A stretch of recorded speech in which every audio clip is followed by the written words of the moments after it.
Hey gamers, if you love a game of space exploration and resource management, then you want to check out Stellar Leap. Let's take a look at how this game plays.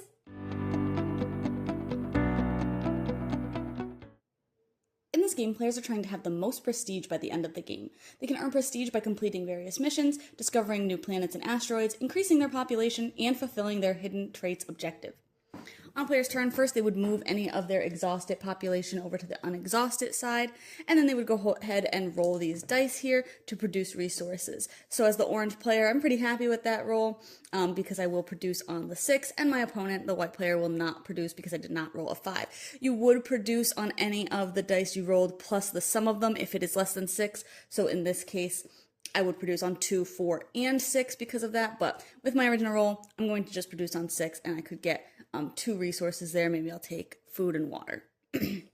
Then players can do 2 high command actions, and they may do the same action twice, and they may do one of each of the division actions. So they may populate as a high command action, which is spending 2 food and 1 water, to put out a population where they already have one.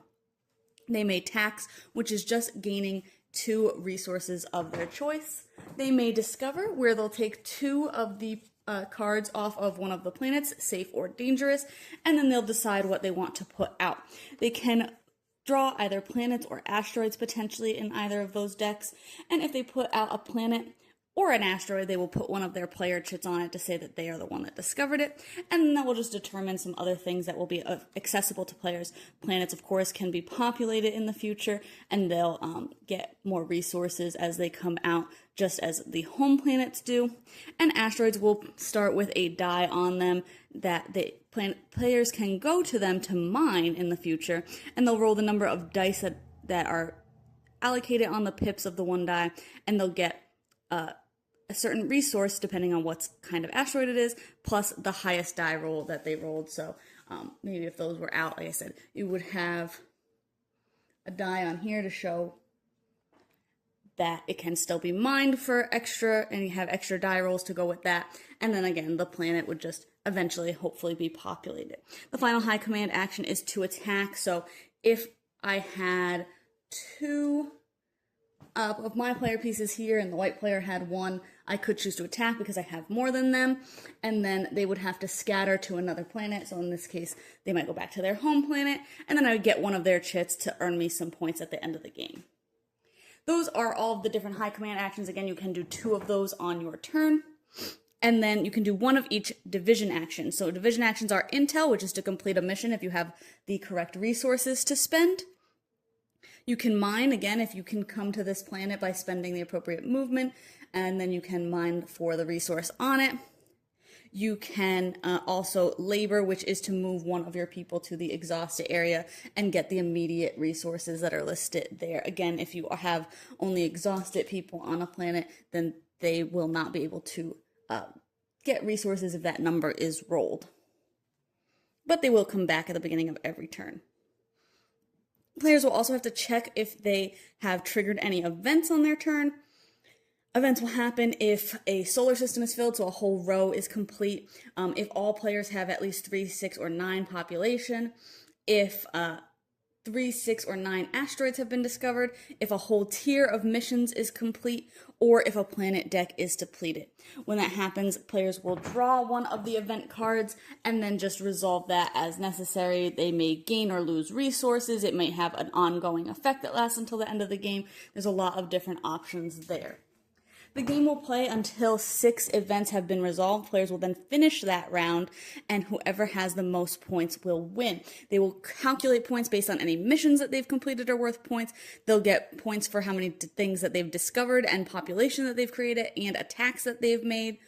And then they will also all have a trait card where they'll score off of different things. So this one is for every planet that I discovered.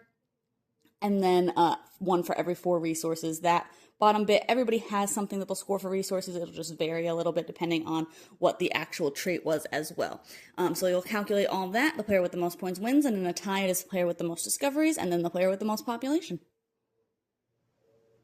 Overall, I thought the game worked pretty well. I think that it plays pretty well at any player count. It will change pretty drastically. The number of missions will change, and just kind of how you interact with other players on the board will definitely change. I think there's not as much attacking in a lesser player count game because it's easier to get more chits with more players, but at the same time, I found that even in larger player counts, attacking didn't happen a ton because other actions just seemed a lot more valuable. But overall, like I said, I think that it plays well at any count, which I think is sometimes really difficult to do when you have such a range of player count.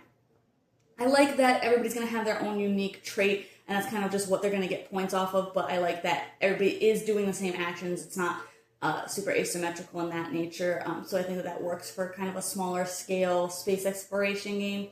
I think that it's exciting when players are rolling the dice to kind of hope that you're going to get your number roll wherever you are, and then of course kind of coupled with that, you're always trying to spread out so that you're in every column, so that hopefully you're getting resources on everybody's turn as much as possible. So I think that that's kind of an exciting element of it, and it works really well.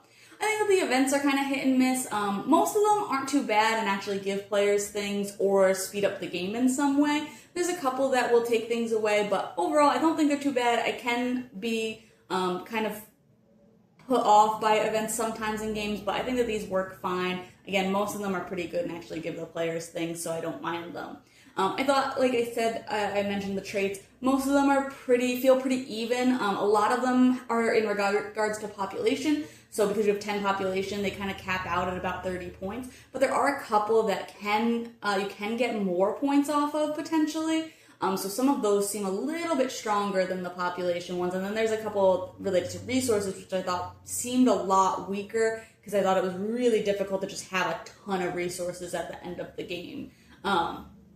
But other than that, I think that the actions are interesting. I think that there is a little bit of management with your resources, of course, but also just managing, you only have those 2 high command actions every turn, so you have to kind of decide, do I want more resources? Do I want to put more people out? Do I want to discover? You can't necessarily do everything every turn, so there's a little bit of balance with that, and I think that works well. I think that the theme is fun, so if you like space games, if you like exploration, a little bit of dice rolling, then I think it's definitely worth a couple of plays for you if you're, like I said, a space gamer. But you can check out my full thoughts on the blog today to decide if this one's for you.